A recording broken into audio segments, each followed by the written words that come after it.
Okay, welcome everybody. I'll just give everyone a sec to take their seats.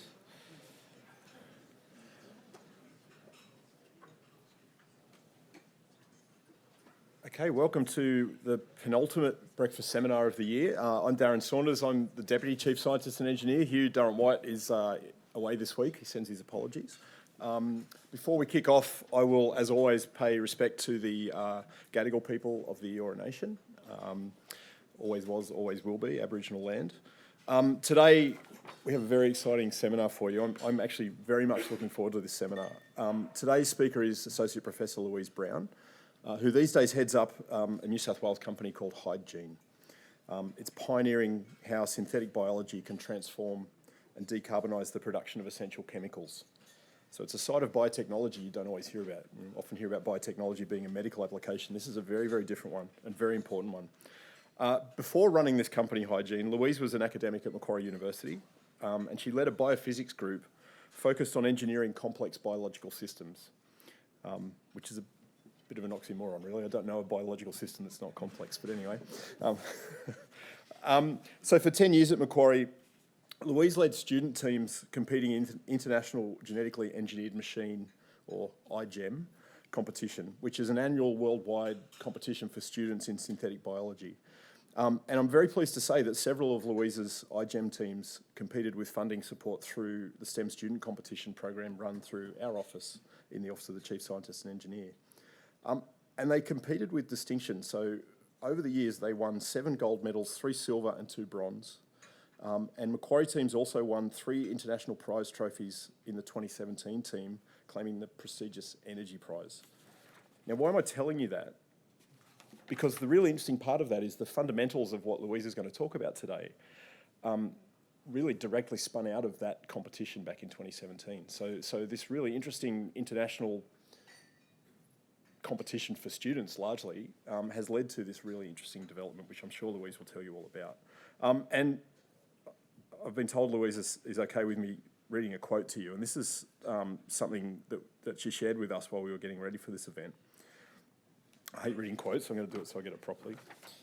The New South Wales Government student support grants were a big part of enabling these iGEM student teams to compete and gain international experience. Many of our iGEM students went on to PhDs. Some have founded other synthetic biology startups, and a great example of the lasting impact of these programs and what that support has achieved. It's always one of the hard things in funding in the science world is demonstrating impact over a really long horizon. So we're talking about funding that was given, 10 years ago, and it's really starting to bear fruit now a long way down the track. It's a difficult message to sell to Treasury, but it's an important message to sell to Treasury. So this is a fantastic illustration of that impact. And so Louise is going to explain how HydGene's biocatalytic platform converts biomass waste, including agricultural residues and industrial byproducts, into green hydrogen, which is the fundamental building block of thousands of important chemicals. She's going to share how her team has scaled these innovations, and that's not always an easy thing to do in this world, to field deployment aimed at decarbonising and securing supply chains for key chemicals, including nitrogenous fertilisers, which is a huge challenge. So please welcome Louise as she presents a compelling case study.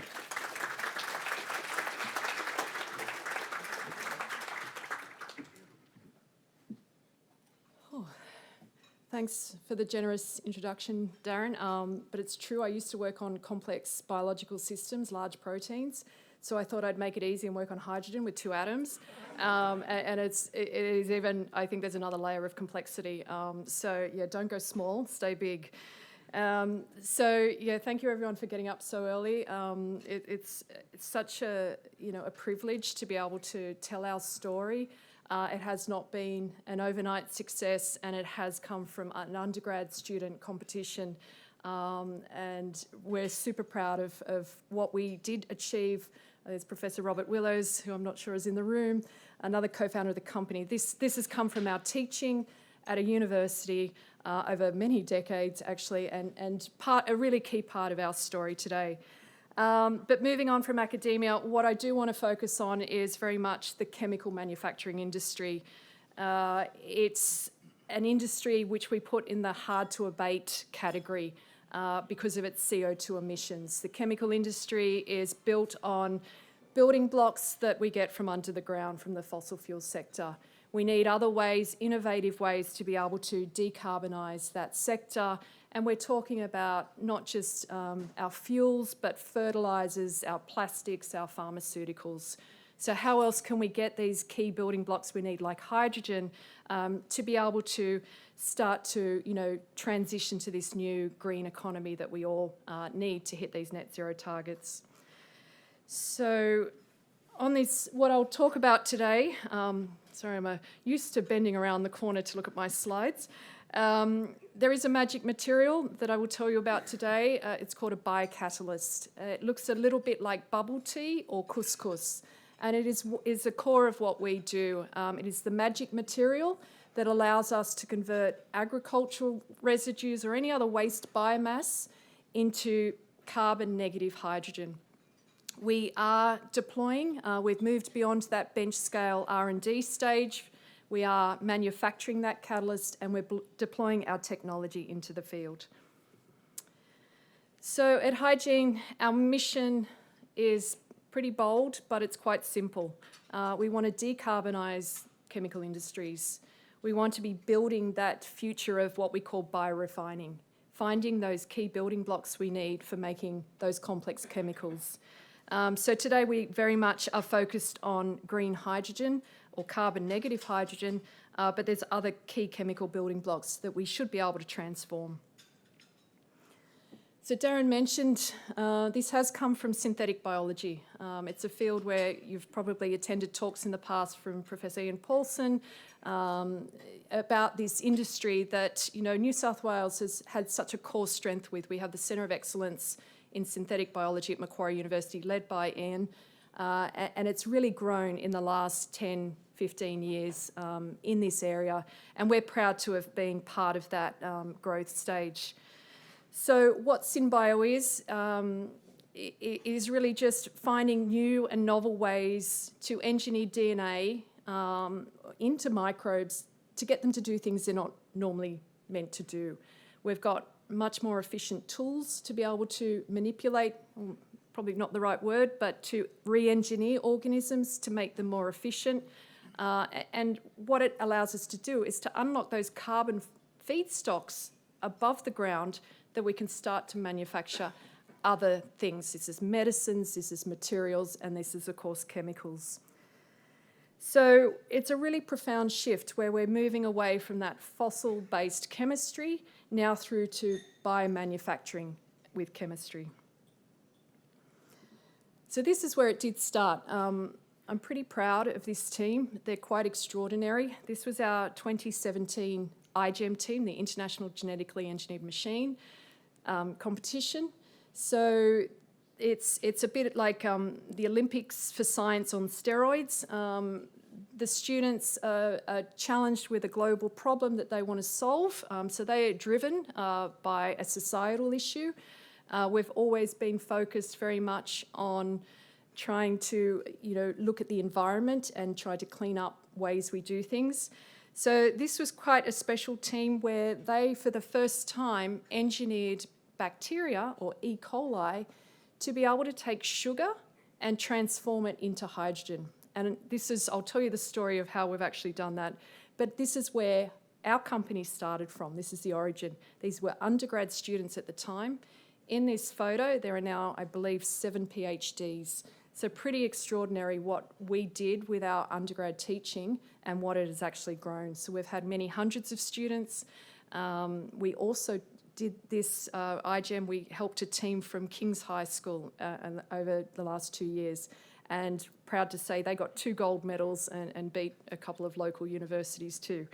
So it's incredible what young minds can do. This technology is really quite powerful and simple, but there are a lot of challenges for being able to commercialise what we do, and this is the story I will tell. And I do want to thank the government's support. The support from the New South Wales government was instrumental for allowing these students to be able to get to the Northern Hemisphere and compete in this competition. But it grew their global network. They met scientists from all around the world. That was part of what the program was about. Oh, and there's one face there that is in our next slide as well. So what started off as an undergrad student is now still working in our company. So still very strong connections back to our origins. So this is us today. We are HydGene Renewables. We are what's called a deep tech startup company. We are based in Lane Cove Business Park, and we have a 1,000 square metre facility for manufacturing. We're still quite a small team of about 16, but we're very much growing in terms of the engineering capabilities that we have. But where it really started for us was back at Macquarie University, where the technology, the core engineering of the bacteria to make hydrogen was first done. We were fortunate after the iGEM team won that top energy prize that we were awarded ARENA R&D grant funding to further develop the technology to make a more efficient strain for hydrogen production. That was a really key moment for us because it brought together the founding team. So myself, Kirsten Petrol in the front here, who's our Chief Technology Officer, Robert Willows, who's our Chief Scientific Officer, and Natalie Kurak, who is our Chief Commercialisation Officer. We've been together a long time working on this, but that ARENA grant money was instrumental for refining that R&D before we took it on down its commercialisation path. But it gets to the stage that at a university, the process of discovery and academia and publishing papers is not going to solve industry problems. We wanted to take this down the industry path. We knew there were challenges for transforming our green economy to a cleaner, the current hydrogen economy to a greener economy, and we needed to find a way to do that. So we incorporated HydGene in about 2021. We were fortunate to receive Australian federal funding under what is called the BRE scheme, the Business Research Innovation Initiative, and that was such a key challenge that grant scheme posed of could you convert agricultural residues, things like straw, into hydrogen? And it felt like that magic moment of we had that solution. So we were awarded funding, which allowed us to spin the company out in a physical sense. We, as 4 founders, moved into King's School in Parramatta, who had fantastic facilities for nurturing young startup companies like ourselves and removing that distraction of academia. So that definitely started the growth of our company. It allowed us to now take it down that commercialisation path. We did a lot of accelerator programs as well with the CSIRO through the ON that dewired that academic mindset and took us down a commercialisation sort of mindset that we needed to make sure that we were developing a technology to solve the problems that the industry needed. So we have had a lot of support along the way. Following that initial grant funding, we are now venture capital backed. We have global investors from Agronomics in the UK and more locally the Clean Energy Finance Corporation as well. We have been fortunate to continue to secure grant support, which is important for these sort of first-of-kind technologies. So more recently, the New South Wales Government, through their Clean Technology Innovation Program, has awarded HydGene funding for our field deployment activity that I will share more about soon. So at HydGene, we do what we do because of this problem. The Earth is warming. We are at 1.5 degrees higher than pre-industrial levels. So the planet is warming. We know we need to turn this around. We are all affected. We've all felt the effects of these strange weather patterns, but in particular the agricultural sector is as well. They're asked to do more with less, but then they've got challenges with heat and crop productivity. It's a hard sector to decarbonise. They rely on a lot of chemicals, in particular fertilisers and those nitrogenous-based fertilisers, so things that come from ammonia. So the challenge for us is how can we help cut emissions to reduce this effect and make better use of the resources that we have above the ground and not below the ground. So this is where our approach really comes in. Just 2 slides on climate. It seems it's had a lot of news in the media over the last 2 weeks. In particular, we had the report from the Australian government that came out talking about some of the climate impacts that would happen if we can't bend what we call the CO2 curve. So if you look at this plot, you've got the black line, which is our historical increase in CO2 emissions. If we stay on track globally with some of the policies that have been set, we do not bend the curve. We're in the red zone. But with the announcements from last week, with these new targets that have been set, we start to bend the curve. So that 62 to 70% target that was announced last week by the federal government gets us closer to the green zone, but not enough to that blue zone. So we really need to bend that curve to get to that 1.5 degrees and not sit on that 2 degrees. Because if we don't, there were some pretty scary stats that even I was quite surprised by, which I'll read out. So we will see over a 400% increase in heat-related deaths if we don't get out of that red zone. And those deaths are targeted on Sydney and up in North Australia.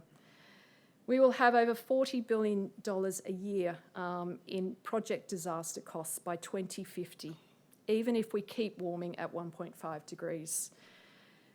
Ray White announced this also. He was horrified by the $611 billion in property value losses by 2050, and he was surprised that his customers had not changed their buying practices yet. So it was quite an interesting article, because we're going to see 1.5 million property owners on the coastal communities exposed to rising sea levels. So we do what we do because we want to help bend this curve, and electrification can only get us part way. So on this slide, what this is showing is that 1.5 degree pathway, what it could look like in Australia, and how can we bend that curve. So if you can look carefully, there's a yellow line in there. That's green electricity. So we can electrify as much as we can, and we can bend the curve quite quickly, and we start to reduce the emissions from some of the building sector, but also transport, more the small vehicles.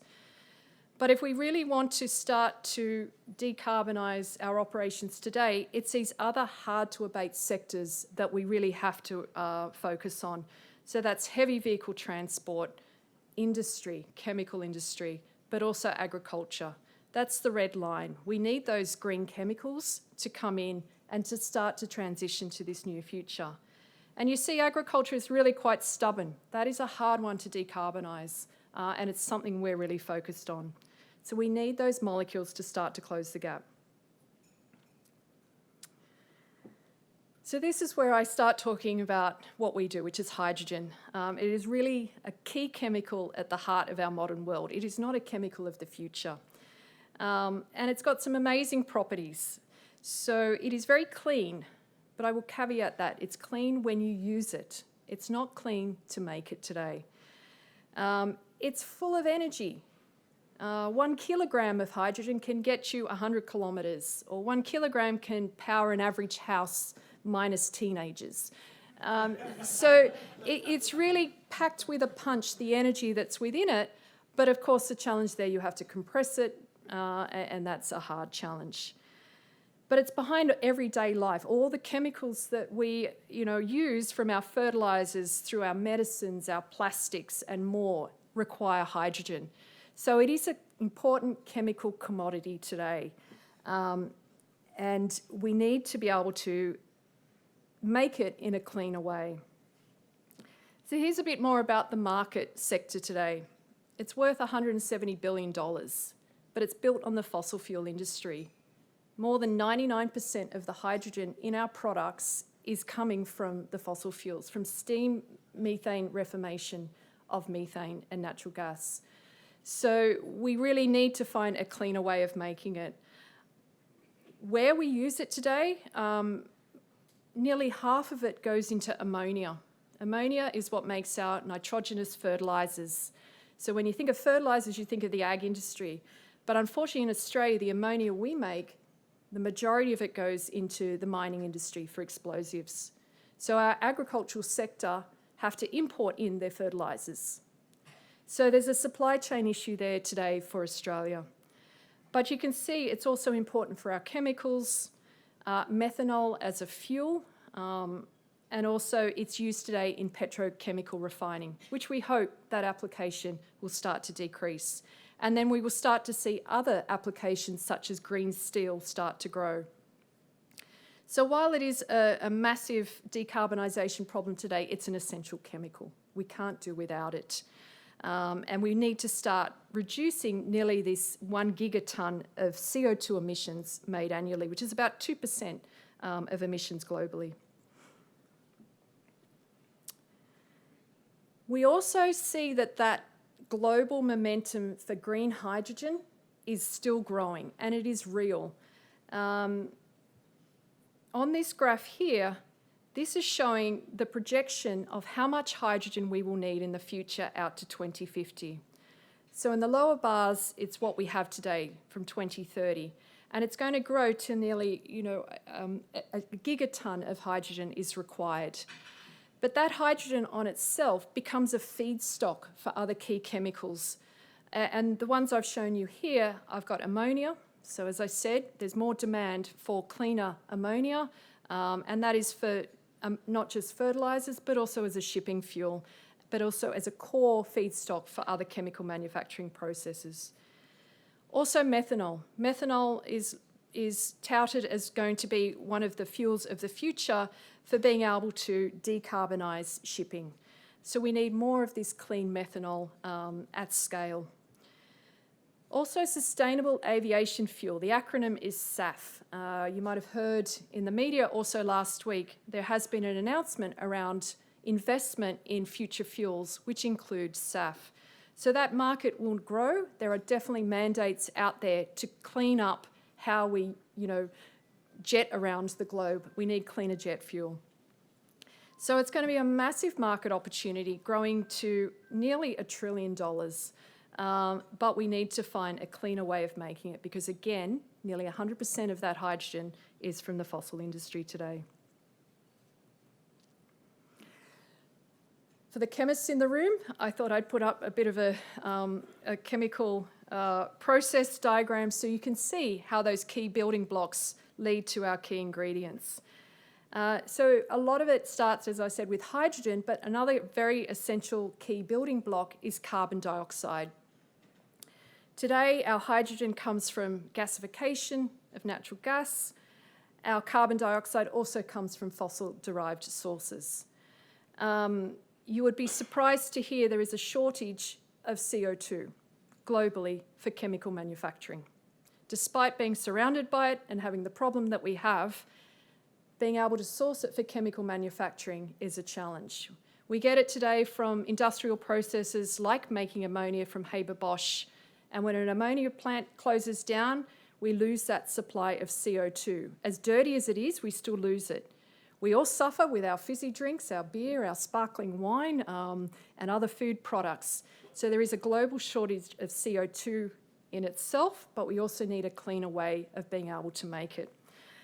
We had the plant in Newcastle go down, I think, in 2022, and some of the local products in the supermarket, soft drinks, went off the shelf. In the UK, they've had a crisis back in the early 2020s as well, when some of their ammonia plants went down because beverages could not be made, but CO2 for abattoirs was also not available, which caused problems. So that is an interesting challenge in itself. We do not want to create a bottleneck by cleaning up our chemical manufacturing for hydrogen and not having CO2 available for manufacturing. But the CO2 we need has to come from above the ground, not below the ground. So we need to move away from these fossil-derived processes. For hydrogen, we hear a lot about electrolysis. This is using large-scale renewables, wind, solar, those green electrons, going into electrolysis, splitting water to be able to get the green hydrogen. That is one path. Another path is biocatalysis, which I'll talk about. For CO2, we want cleaner sources of CO2. We can get that from our plant sources, from biomass. We call that biogenic CO2. Or we can get it from this thing called DAC, that's direct air capture. That is hard, that is expensive, and that is difficult to scale. So biogenic CO2 will be in strong demand, and we see that today. So those two key building blocks of hydrogen and CO2 and some others go into manufacturing through these chemical processes, whether it's Haber-Bosch for ammonia, synthesis methods, Fischer-Tropsch, Heffer processes, fermentation. They all require basic hydrogen and CO2 as a feedstock to unlock all these chemical ingredients that we need. So fertilisers, pharmaceuticals, fuels, plastics, fuels, sustainable aviation fuel, and our materials like green steel. So I want to just focus on just one of these because of the announcement last week of the support from the federal government for future fuels that includes SAF, and show you why it's really important that if we don't get the carbon footprint right on these key ingredients, we don't move the dial. So I apologise, this is a bit of a messy slide, but sustainable aviation fuel, there's many ways we can make it. At last count, I think there were sort of about a dozen different chemistries for making it.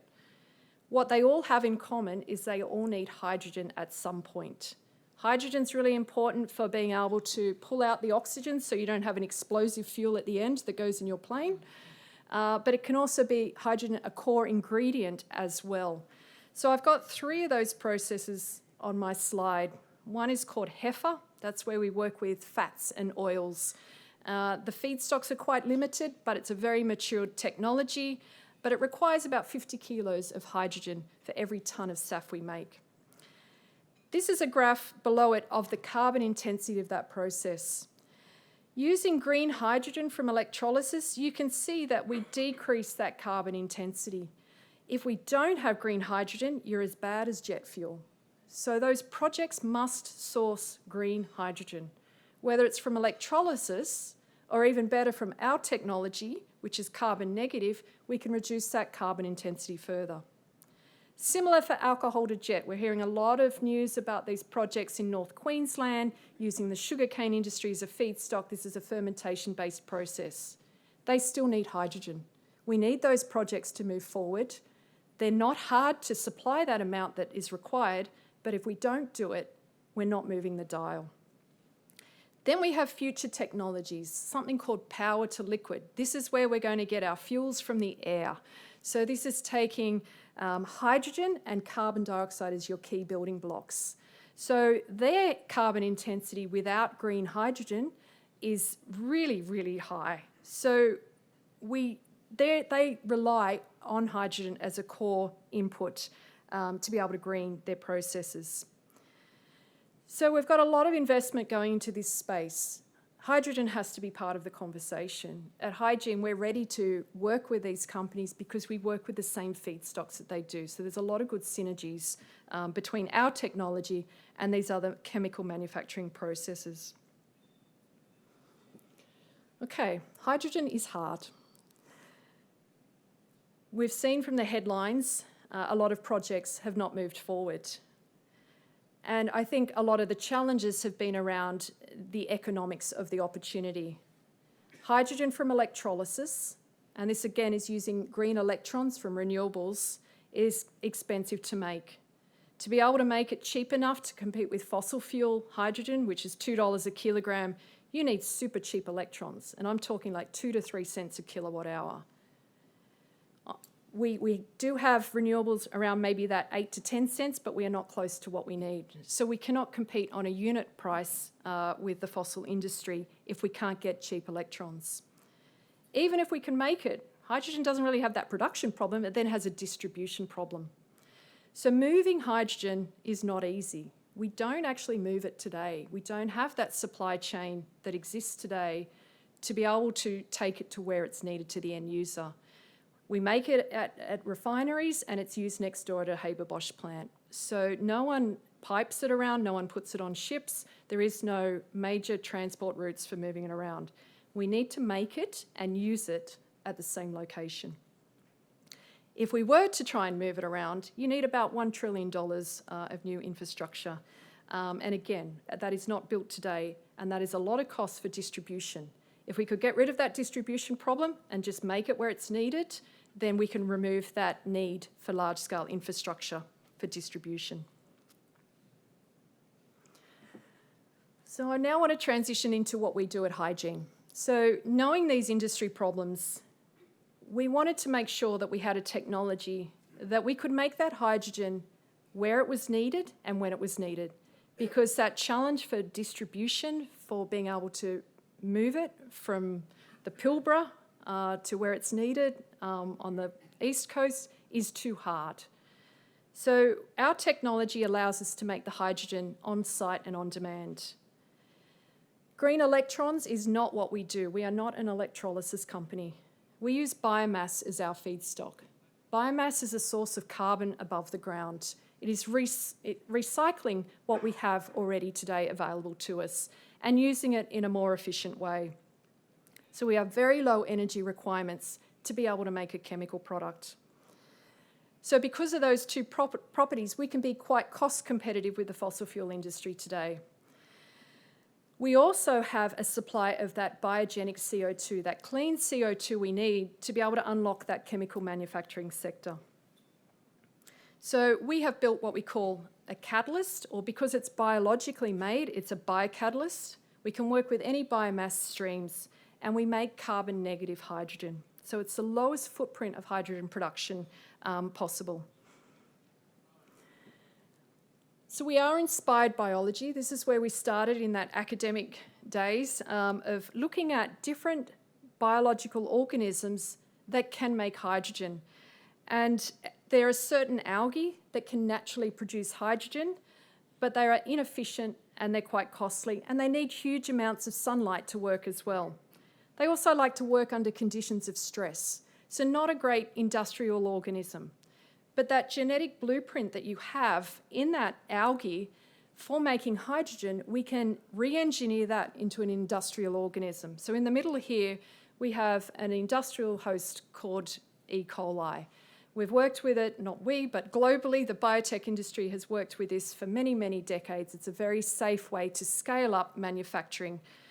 But we've gone one step further. This is a replicating live organism. We wanted it to turn it into a material that we could then take on site to be able to produce that hydrogen. So this is how it works. HydGene is a completely different way using biology and a material called a biocatalyst for being able to produce clean hydrogen. So it's as simple as we could make it. We wanted a modular system, but at the end, we really needed to drive down that cost of hydrogen. So we start with sugar feed. This sugar comes from our biomass sources. We call it very crude and dirty sugars. It's a mix of sugars from a very simple extraction processes from lots of different plant-based materials. We then feed that sugar feed into our biocatalyst. This is the material that we now manufacture in our facility in Lane Cove.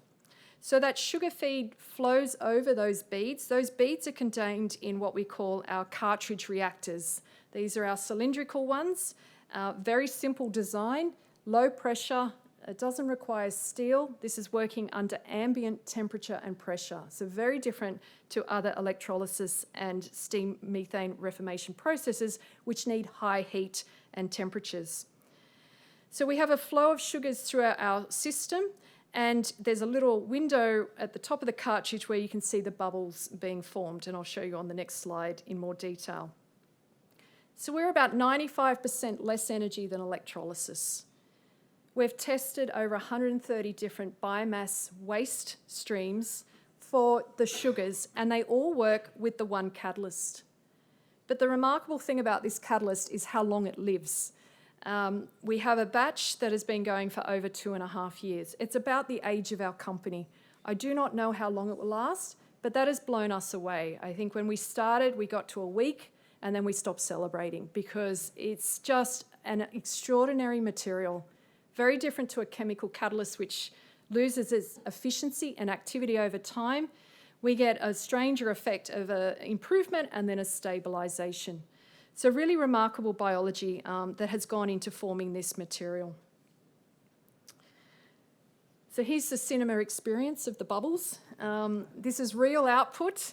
This is hydrogen coming from our catalyst. You can see two of the units there at the back. They are fed sugars that flow through, and those gas, the majority of it is hydrogen, and there is some biogenic CO2 there. Because it's captured at what we call a point source, it's very easy to separate. So low-cost biogenic CO2 is another product from our system.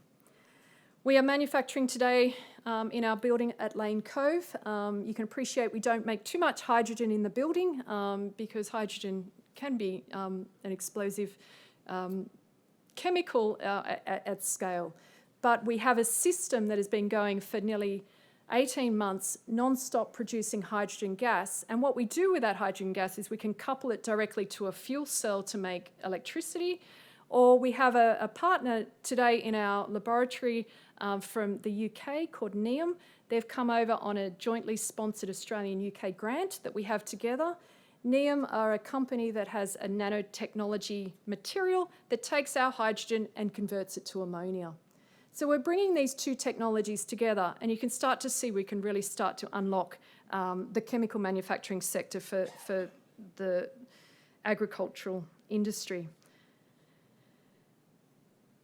So we are well beyond that R&D stage. We are moving into the field. We have a modular-based approach for deploying our catalyst, and we can now start to make hydrogen at any site where we've got biomass and an off-taker for hydrogen or a user of hydrogen anytime and anywhere.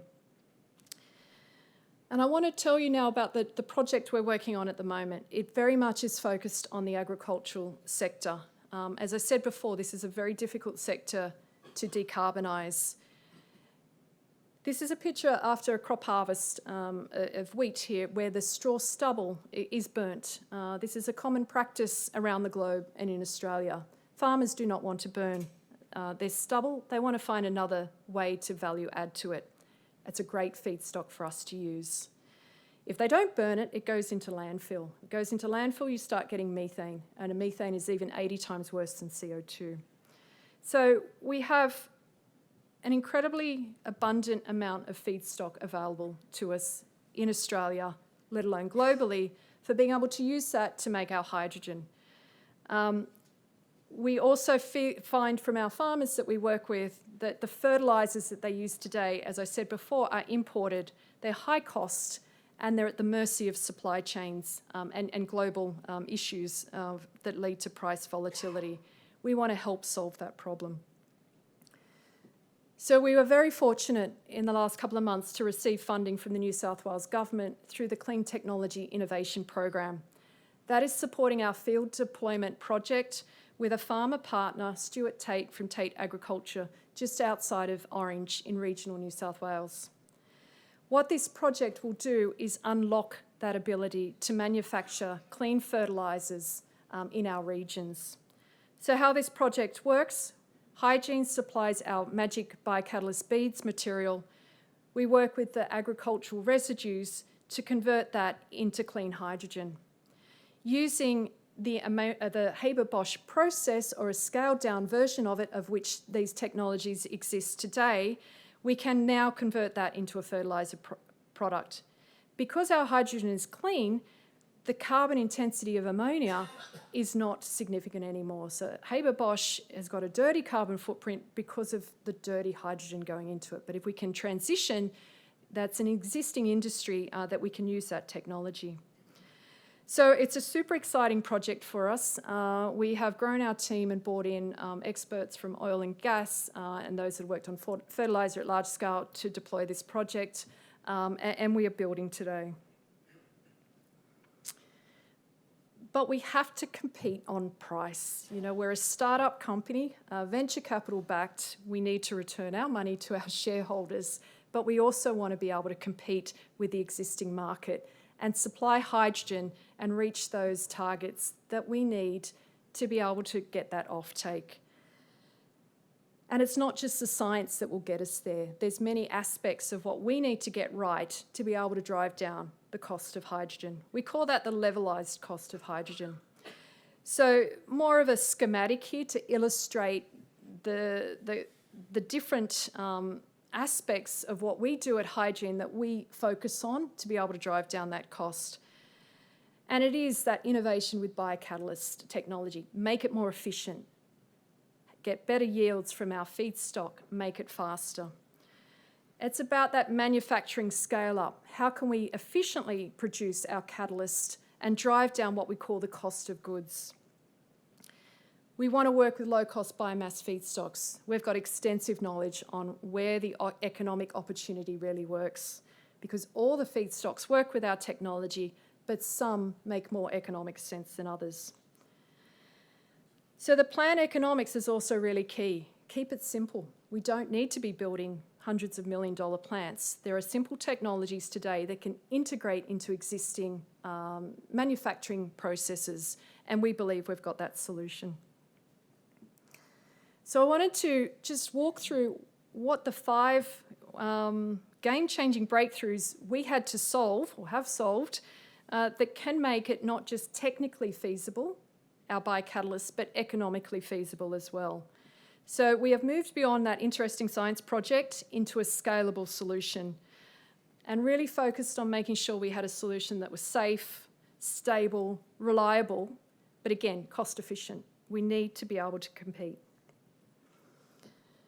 So the first one, and we talked about this, or I talked about this before, is you have to look to nature for where the best solutions are. Nature is our best experimentalist. The answers are already there. We just need to find clever ways to industrialise the process. So here's our green algae that we did work with. We've looked at many different organisms as to what is most efficient. We then, and this is for the biotech strain engineers in the room, there are probably 6 PhDs on this slide that we slowly killed over time, but there's a lot of work has gone into what we then did next, and I've got an error on this slide. You can't see my last figure. Not only do we have to take that DNA blueprint, but we have to re-engineer the pathway, make it more efficient. So we call that refactoring. The enzyme order is really important of how we do that, when we express genes, when we don't express genes. So we've got the hydrogen production pathway in our organism, but we also look at the sugar pathway, that glycolysis metabolism. We want to make sure that the energy that our catalyst takes up goes into chemical manufacturing and not growth or cell maintenance. So we've done a lot of what we call metabolic engineering. And the last image that has got its own little gremlins was how we've also engineered our biocatalysts to not just take up the world's most popular sugar of glucose, but other sugars that are in biomass, so things like xylose and arabinose. So we can take in now all sugars together and be really efficient with the biomass sources we work with. So that's the first breakthrough, build an efficient organism. The next one is to keep building it, make it more and more efficient. HydGene was founded by 4 PhDs. We are tech nerds at our core. We know our analytical processes. We know the importance of data. We collect a lot of data in-house on how our biocatalyst is performing, and that ranges from things called omics, genomics, metabolomics, proteomics, right through to our analytical measurements, so the chemical side of it. How much gas are we producing? What's the purity of that gas? What other metabolites have we got in our process? What is our whole system doing? So just some snapshots here. We build a lot of our own instrumentation to be able to measure these properties in a high throughput way. But we also then, once we've got this data, we build models. We can then go in a really targeted way to know what to build next. So this is quite different for the SynBio field. There's kind of 2 approaches. You can go in and build everything and find the magic needle in the haystack, or you can be driven by the data. So I think we like to say we've been doing machine learning for a very, very long time. Yes, we can do it much faster, and it allows us to be very targeted with our breakthroughs. So you can this is an image on the top right-hand corner of all the things we build, and we're quite systematic in making sure that what we build should lead to the next improvement. You can see that in the bar chart on the bottom right corner. Smarter manufacturing is also key. This is probably what I feel is the biggest breakthrough in terms of driving down cost. When we make our biocatalyst, we grow it in what we call a fermentation process. That lasts about 36 hours. That can make hydrogen for 36 hours. Then you've got to start again. You clean your tank out, you make more bacteria. What we have done is now converted that into a material. This is where we now take that engineered bacteria and turn it into our biocatalyst and protect it. We've increased the longevity to over 2.5 years. What that enables us to do is to scale down manufacturing. So what used to be needed, to grow our biocatalyst would have been a 150,000 litre tank. Today we have a 250 litre tank for manufacturing the same amount. This is a picture of our recently commissioned facility in Lane Cove that is that equivalent to 150,000 litres of fermentation manufacturing. We custom built and designed this, and it is a new way of manufacturing that has not been done before. So we're super proud of this achievement. And the fifth one is we can work with any feedstock, from agricultural residues, straw stubble, agave, corn stover, rice straw, right through to wine waste, cardboard, paper, timber, forestry products, industrial food waste, even human sewage works. We've done a lot of work testing with the local wastewater facility. It's an incredibly amazing feedstock for us because it comes out of a pipe and it's pretty consistent. So I just want to finish up. This is the future that we see. We know that there is abundant biomass available for being able to manufacture in a different way. If you think about Australia, we know that there's over 35 million tonnes of straw stubble that's burnt each year. That's enough to make 1 million tonnes of hydrogen. That's double today's production of hydrogen in Australia. So biomass is not the limiting factor. We can unlock new opportunities across the region where this biomass exists, but we also need that hydrogen economy in the chemical manufacturing sector as well. So we do see lots of key benefits from our technology, not just the immediate benefits from the supplying a product of clean ammonia for the agricultural sector, but we want to grow industrial capability. There are new jobs, there are new skills across engineering, manufacturing that we can do here in Australia. We've shown that we can commercialise Australian innovation from the university sector, and I think we can do more of this locally. So this is my last slide. SynBio is a really important enabling technology. It allows us to make those new chemicals that society runs on and do that job in a sustainable way. Think about waste biomass as a way to value add. Waste is not free either. It is a valuable feedstock for these new technologies. Scaling is tough. It requires support, capital and investment, but we can do it here. So there's lots of opportunities in the future. We believe our new biomanufacturing process will be transformative for the chemical sector, and we've got other chemicals on the horizon that we want to focus on. I want to thank my team. I've got a few of them in the audience today. The university sector that has backed us for a very long time, and many other industry partners that we have worked with across the many years. So at the end of the day, I think it's about making hydrogen clean, affordable and local, and it's a really exciting time to do something quite different. So thank you.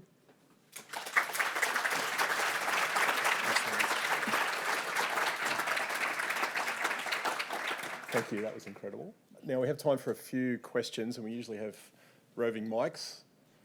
Just stick your hand up, we'll get a microphone to you. I think in the back corner here, please. Wonderful presentation.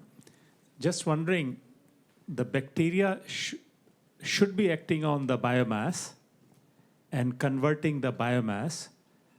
Just like the intestine, the bacteria works on the food that is being supplied. So why are we calling it a catalyst? It's a part of the process, in which case, why is it dying after 7 days or 12 days or whatever? It should basically be continuous so long as fresh stock is being produced. So that's question one. Question number two, Okay. how much money does it need to commercialize it? How much money does it make? Oh, Need to commercial, how much money does it need do we need now?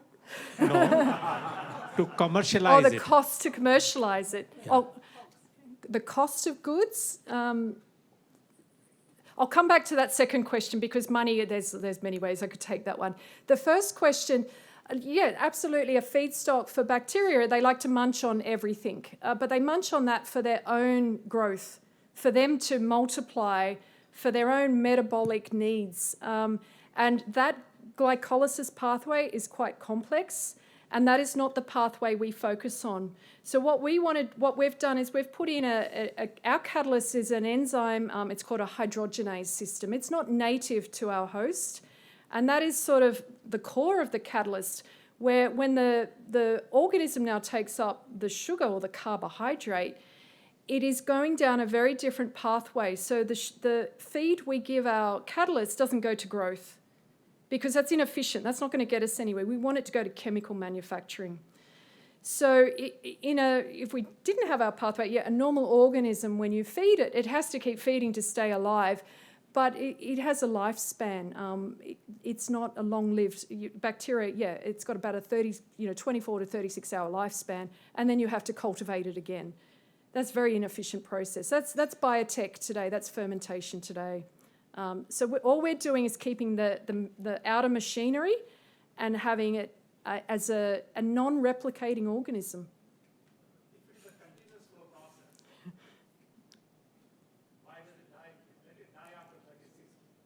Ours doesn't die.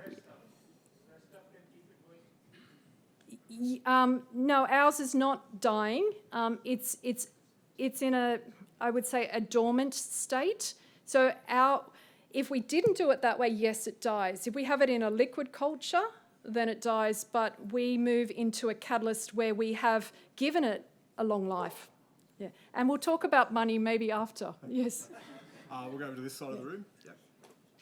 Super inspiring talk, Louise, and it's so fantastic to see something going from the journey from going from academia into industrial success. So there are sort of follows on from the last question a little bit. There are literally thousands of synthetic biology companies around the world that are doing batch fermentation, growing up tons of biomass to then make chemicals. How your biocatalysis system is super interesting and exciting. How generalisable do you think that is for, can this supersede the batch fermentation process that everyone else is currently trying to use? Yeah, I think your question is, do we have a platform technology now where we can make many other different chemicals? We like to believe, yes, we can. But as you know, Ian, the challenges for making it efficient require a lot of engineering at that DNA level to get it right.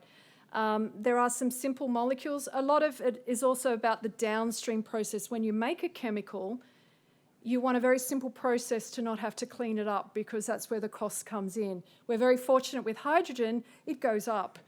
So it's been a great first chemical to start with, but there are definitely other enzyme pathways. We've looked at nitrogenase-based systems for fixing nitrogen from the air. We know that works. At the moment, that's an early stage development for us. It needs that cycle of improvements to get it efficient.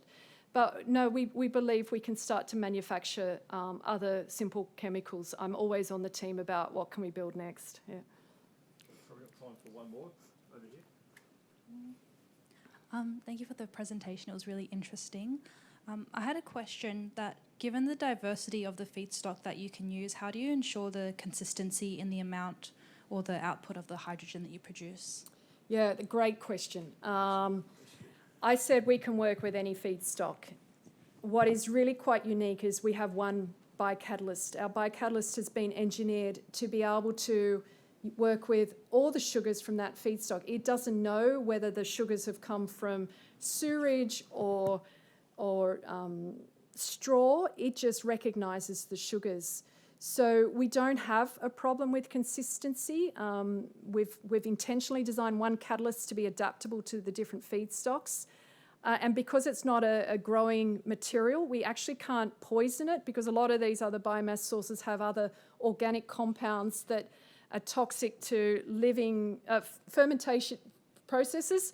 So it's not easy to do it on a living system, but for our system, it can't see where that feedstock has come from. It just knows the sugars and will work with them, if that answers your question. Yeah. So I always love seeing lots of questions because it shows me we've got a stimulating topic, but unfortunately the clock's against us, so I have to cut off question time, unfortunately. Please join me again in thanking Louise for a fantastic talk.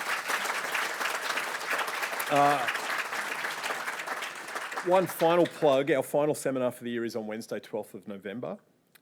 And please join us when Alex Walsh, who's the Chief Nuclear and Capability Officer of the Australian Submarine Corporation, he's going to join us and talk about building nuclear-powered submarines and about securing social licence in nuclear programs, which is, I think, going to be a fascinating topic.